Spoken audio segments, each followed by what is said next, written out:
Assalamualaikum warahmatullahi wabarakatuh. Waalaikumsalam warahmatullahi wabarakatuh. Gimana ya perhatiannya di sini? Bismillah, walhamdulillah, wassalatu wassalamu ala rasulillah wa ala alihi wa sahbihi wa mawalah. Asyhadu an la ilaha illallah wahdahu la syarikalah wa asyhadu anna muhammadan abduhu wa rasuluhu man la nabiyya wa la rasula ba'dah. Wa ba'd. Yang saya hormati Bapak Dr. Anjas Arif Rahman Hakim selaku Ketua Yayasan Pendidikan Islam Terpadu Baitul Aini. Yang saya hormati Bapak Dodi Darmawan, Sekretaris Yayasan Pendidikan Islam Terpadu Baitul Aini. Yang saya hormati Ibu Andi Mukarromah SPD, Kepala TKIT Baitul Aini. Yang saya hormati Ibu Ketua Komite baik dari TKIT Baitul Aini Medland ataupun TKIT Baitul Aini Villa Wanasari. Yang saya hormati pula seluruh ayah bunda orang tua yang hari ini pastinya berbahagia dengan acara ini. Dan demikian pula yang kita cintai, kita banggakan anak-anak kita, seluruh putra putri ananda peserta didik siswa siswi dari TKIT Baitul Aini yang hari ini akan diwisuda dan sebagian ikut tampil dalam kegiatan pentas seni. Alhamdulillah, segala puji bagi Allah atas segala nikmatnya, atas kebaikan-kebaikan yang Allah senantiasa turunkan dan curahkan bagi kita di pagi ini. Bapak Ibu, ada banyak alasan sesungguhnya bagi kita untuk bergembira, berbahagia dan bersyukur. Di antaranya bahwa Allah kumpulkan kita di waktu yang paling baik, waktu yang penuh dengan keberkahan. Karena inilah waktu yang Rasulullah sampaikan doa di dalamnya bagi para sahabatnya. Kata beliau, Allahumma barik li ummati fi bukurihim. Ya Allah, berikan keberkahan bagi umatku di waktu pagi mereka. Jadi kalau kita kumpul-kumpul di waktu pagi, bersegera melakukan acara sedari pagi, itu merupakan pilihan yang terbaik. Karena ini adalah waktu yang didoakan akan diberkahi oleh Allah, didoakan oleh Rasulullah SAW.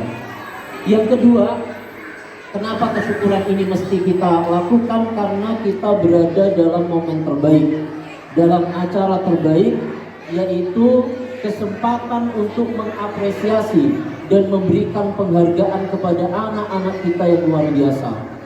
Saya bukan ikut-ikutan Ibu Kepala Sekolah tadi disampaikan, betul, ikut berbangga dengan apa yang telah dicapai oleh anak-anak kita.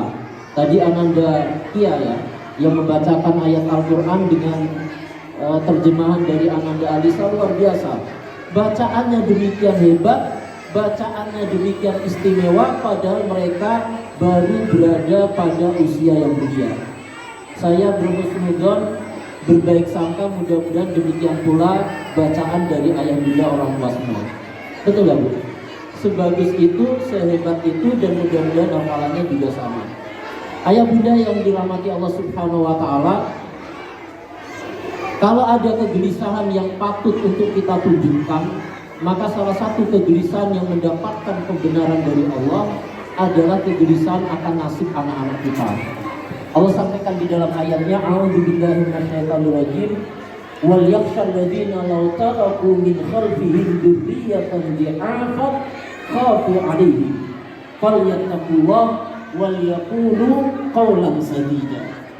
Maka hendaklah merasa khawatir, kata Allah dalam ayatnya, orang tua sekiranya mereka meninggalkan di belakang mereka generasi, anak-anak keturunan yang dikhawatirkan akan kondisi mereka, anak-anak yang belum meyakinkan, anak-anak yang belum bisa dilepas sendiri, anak-anak yang belum bisa dikatakan mandiri dalam berbagai sisi kehidupannya. Maka pilihan kita ketika hari ini ayah bunda memilihkan sekolah terbaik bagi putra putrinya, menyekolahkan anaknya di TK terbaik, TKIT Baitul Aini. Saya kira ini adalah refleksi dari kegelisahan yang kemudian dijawab dengan jawaban yang paling tepat. Agar kemudian nanti, agar kelak kita tidak meninggalkan anak-anak kita dengan kondisi yang tidak kita inginkan, maka kita berikan mereka sekolah terbaik, kita berikan mereka warisan terbaik berupa pendidikan Islam yang dalam hal ini kita dapati dari TKIT Baitul Aini. Maka izinkan saya juga memberikan apresiasi penghargaan kepada ibu-ibu guru yang luar biasa yang telah mencurahkan waktunya mendidik anak-anaknya hingga kemudian insya Allah akan terbentuk generasi-generasi terbaik yang soleh-solehah di kemudian hari. Ayah bunda yang dirahmati Allah Subhanahu wa Ta'ala, saya sedikit diberikan waktu untuk berbicara di kesempatan pagi hari ini. Saya memulai dari beberapa cerita. Satu kali Rasulullah SAW pernah memimpin sholat, dan memang kebiasaan beliau ketika sholat pasti berjamaah dan beliau menjadi imamnya. Nah di saat itu, di satu kali kesempatan beliau sujudnya demikian panjang Bapak Ibu, panjang sekali, sampai-sampai makmumnya kemudian menyangka jangan-jangan ada sesuatu yang terjadi pada diri Rasulullah. Begitu kemudian ditunggu lama, beliau tidak mengangkat kepalanya, hingga di akhirnya beliau mengangkat kepalanya. Usai sholat kemudian para sahabat bertanya, apa yang terjadi pada diri Rasulullah SAW? Rupa-rupanya kemudian dijelaskan, tidak ada apapun yang terjadi pada diri beliau hari itu, kecuali bahwa pada saat beliau sujud, rupa-rupanya dua cucu yang paling beliau cintai, yaitu Hasan dan Husain, tengah bermain-main di punggung beliau. Jadi kalau anak-anak kan biasa ya Bapak Ibu, punggung bapaknya disangka prosotan, jadi main-main, geledotan. Mereka kemudian bermain-main dengan orang tuanya, dengan badan orang tuanya, menyangka ketika itu Rasulullah sedang tidak dalam keadaan sholat.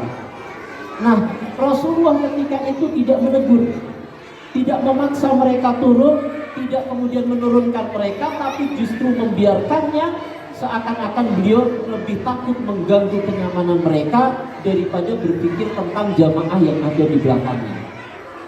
Bapak Ibu, ini cerita pertama. Selamat datang Pak Insinyur Ahmad Abidin, ya, pengawas yayasan. Kemudian cerita yang kedua adalah ketika Rasulullah SAW hari itu lagi-lagi beliau memimpin sholat berjamaah di masjid, tapi dengan kondisi yang tidak ideal. Mungkin kalau orang memandangnya semacam itu. Dimana ketika itu beliau memimpin sholat dengan menggendong cucunya. Jadi kalau kita selama ini cucu Rasulullah yang kita kenal Hasan dan Husain, sebenarnya cucu Rasulullah bukan hanya itu.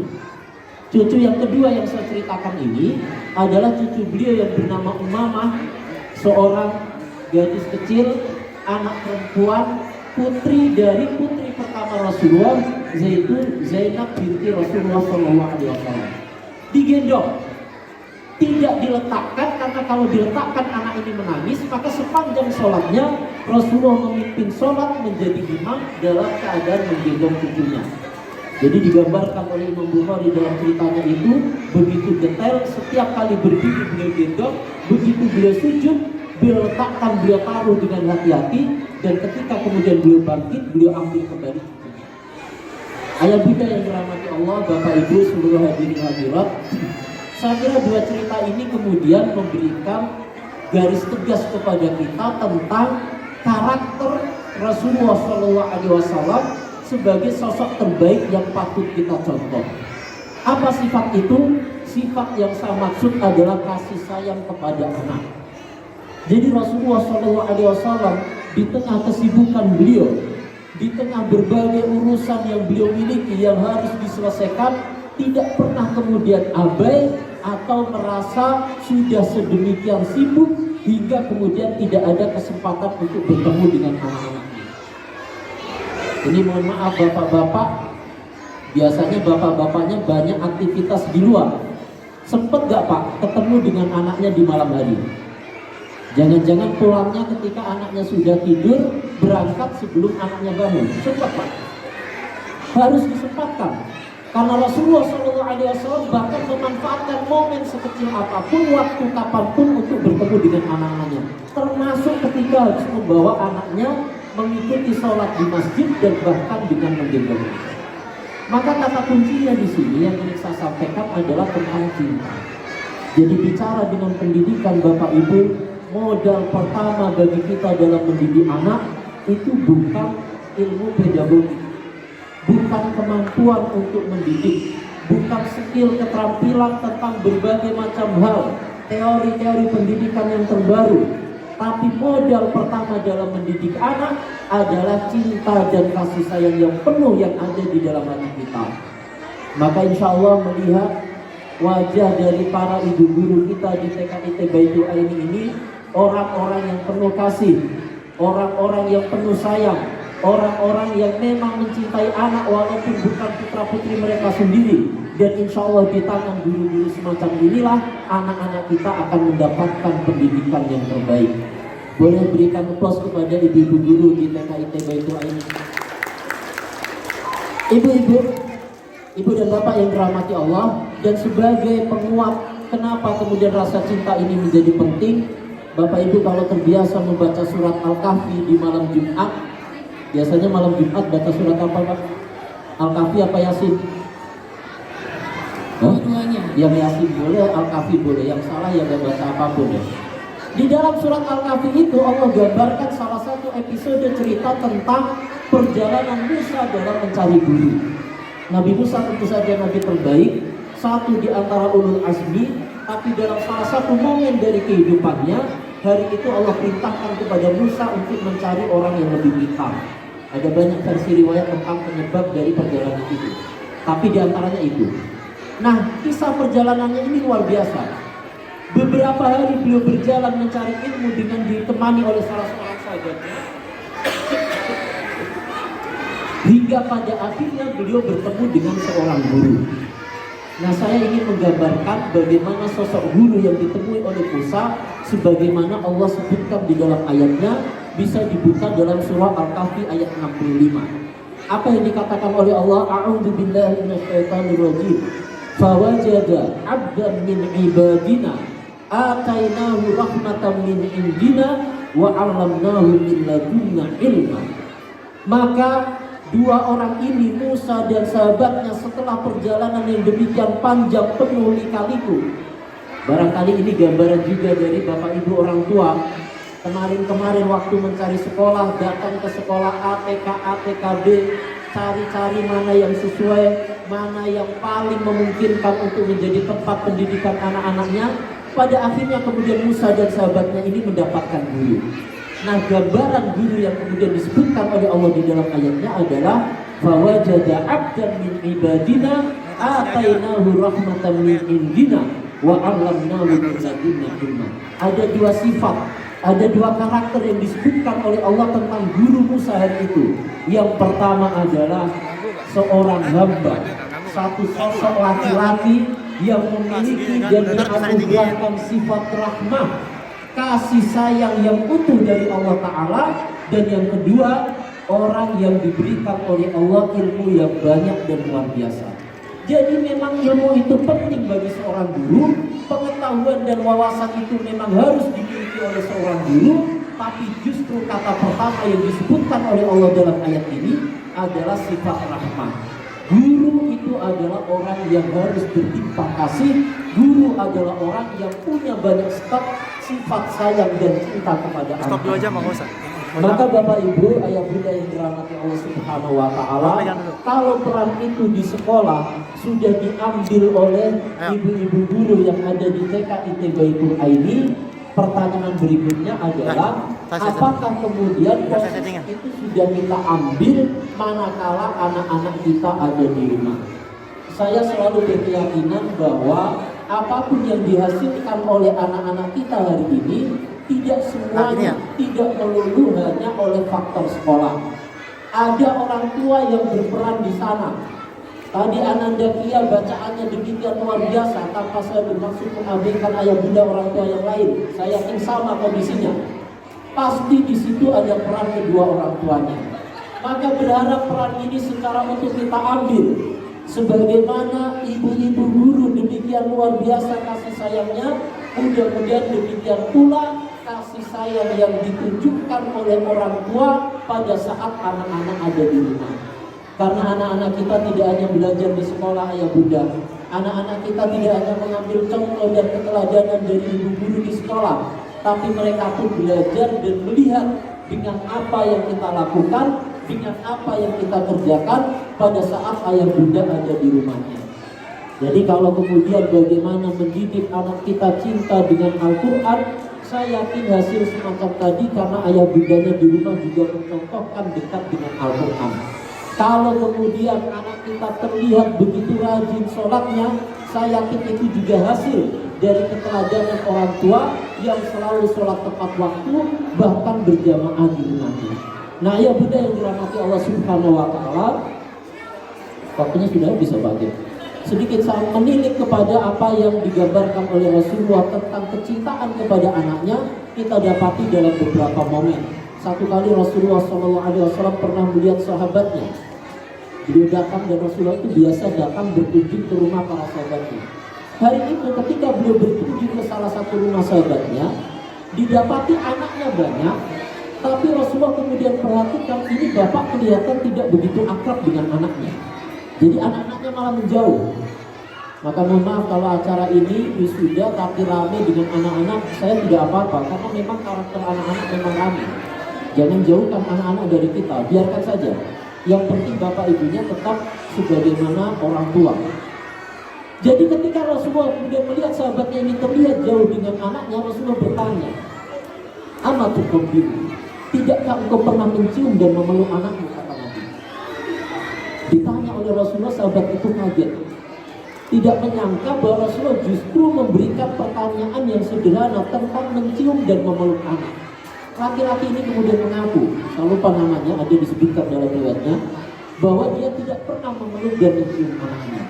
Rasulullah SAW kemudian mengingatkan, dan bermula dari cerita itulah kemudian muncul ungkapan hadis yang kita kenal, man la yarham la yurham.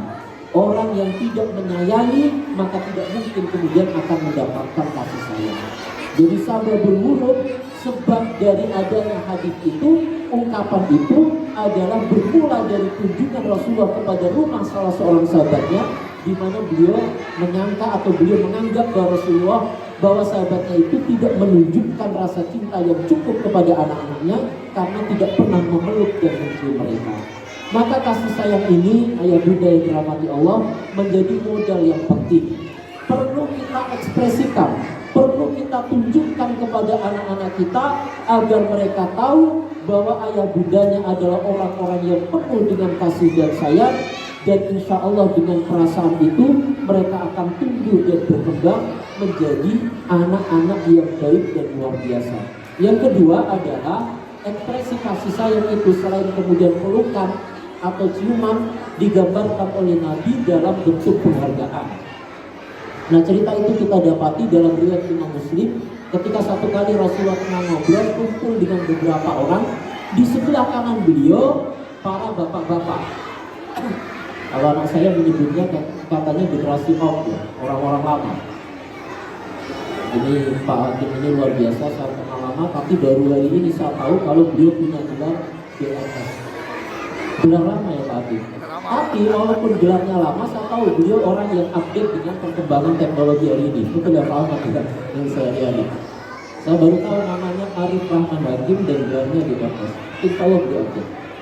Di sebelah kanan Nabi itu orang lama, tapi di sebelah kirinya anak-anak remaja. Begitu kemudian dihidangkan makanan di hadapan beliau, apa yang dilakukan oleh Nabi? Kalau kita apa Bapak Ibu biasanya? Mendahulukan orang tua, tapi Rasulullah tidak.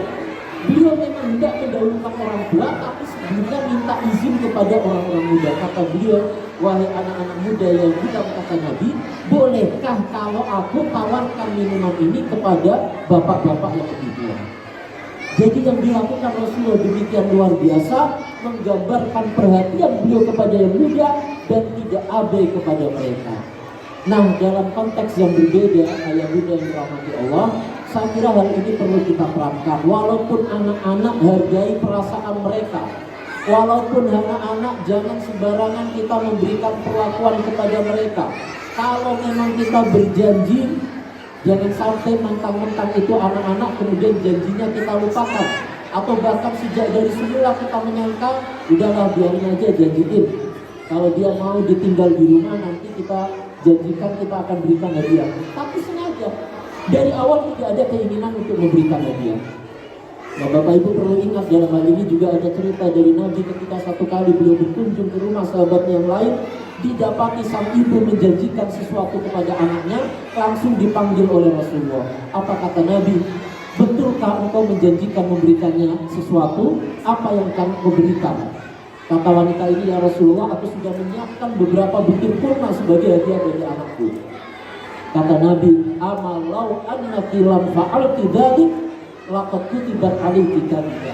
Tahukah engkau wahai ibu, andai kata engkau tidak benar dengan janjimu walaupun kepada anak-anak, maka Allah sudah menuliskan kedustaan pada dirinya. Jadi sebagai salah satu bentuk penghargaan kita, kalau sekiranya kita menjanjikan hadiah, apresiasi, reward kepada anak-anak kita, buktikan itu dengan hadiah yang nyata. Ayah bunda yang dirahmati Allah Subhanahu wa Ta'ala, karena keterbatasan waktu, barangkali itu saja yang bisa saya sampaikan. Saya mohon izin turut mendoakan, mudah-mudahan putra-putri kita tumbuh menjadi anak-anak yang soleh-solehah, menjadi kebanggaan bagi orang tua, sehingga kita termasuk di antara orang-orang yang kelak di akhirat bertanya kepada Allah Subhanahu wa Ta'ala dengan ungkapan, ya Rabbana anna li hadhihi. Ya Allah, dari mana kami dapatkan posisi yang demikian tinggi? Dari mana kami tempati posisi yang demikian istimewa? Sementara amal kami di dunia adalah amal yang biasa-biasa. Ketika itu dikatakan oleh orang-orang yang beruntung ini, kata Allah, bistighfari waladika min ba'dik. Yang demikian itu karena doa-doa, karena istighfar yang mengalir dari anak-anakmu, bahkan ketika engkau sudah meninggal dunia. Maka mudah-mudahan anak kita menjadi anak yang saleh-salehah, yang kelak akan selalu ingat kita, bukan hanya saat kita masih hidup di dunia, bahkan ketika kita sudah meninggalkan mereka. Amin ya rabbal alamin. Mengikuti amanah yang disampaikan kepada saya, kita tutup ceramah singkat di pagi hari ini dengan bersama-sama bermunajat kepada Allah, memohon kepada Allah Subhanahu wa Ta'ala agar memberikan yang terbaik kepada kehidupan kita di dunia, dan lebih dari itu di kehidupan akhirat kita. Allahumma sholli ala Muhammadin fil awwalin, Allahumma sholli ala Muhammadin fil akhirin, warḍallahumma an saadatina Abi Bakr wa Umar wa Uthman wa Ali wa anis sahabati ajma'in wa anit tabi'in wa tabi'ihim bi ihsanin ila yaumiddin. Alhamdulillah hamdan na'imin, hamdan syakirin, hamdan yuafi ni'amahu wa yukafi'u mazidah. Allahumma rabbana lakal hamdu kama yanbaghi li jalali wajhikal karim wa 'azimi sultanik. Allahumma arinal haqqa haqqan warzuqna ittiba'ah wa arinal batila batilan warzuqna ijtinabah. Allahumma rabbana ighfir lana wa liwalidina warhamhum kama rabbawna shighara. Rabbana ighfir lana wa li ikhwanina alladhina sabaquna bil iman wa la taj'al fi qulubina ghillan lil ladzina amanu Rabbana innaka ra'ufur rahim. Allahumma aslih lana dinana alladhi huwa ismatu amrina wa aslih lana dunyana allati fiha ma'ashuna wa aslih lana akhiratana allati ilaiha ma'aduna wa nas'aluka Rabbana an taj'ala khaira a'malina awakhiruha wa khaira a'malina khawatimuha wa khaira ayyamina yawma nalqaka fihi ya Rabbana. Rabbana ij'alna muqimis shalah wa min dzurriyyatina Rabbana wa taqabbal du'a. Rabbana hab lana min azwajina wa dzurriyyatina qurrata a'yun waj'alna lil muttaqina imama. Allahumma ij'al auladana salihin, Allahumma ij'al auladana muqimina shalah, Allahumma ij'al auladana mimman yudzakiru walidahu yawma hayatihi wa yawma mamatihi. Rabbana taqabbal minna innaka antas samiul alim wa tub alaina innaka antat tawwabur rahim. Rabbana atina fid dunya hasanah wa fil akhirati hasanah wa qina adzaban النار وصل اللهم على سيدنا محمد وعلى آله وصحبه وسلم سبحان ربك رب العزة عما يصفون وسلام على المرسلين والحمد لله رب العالمين.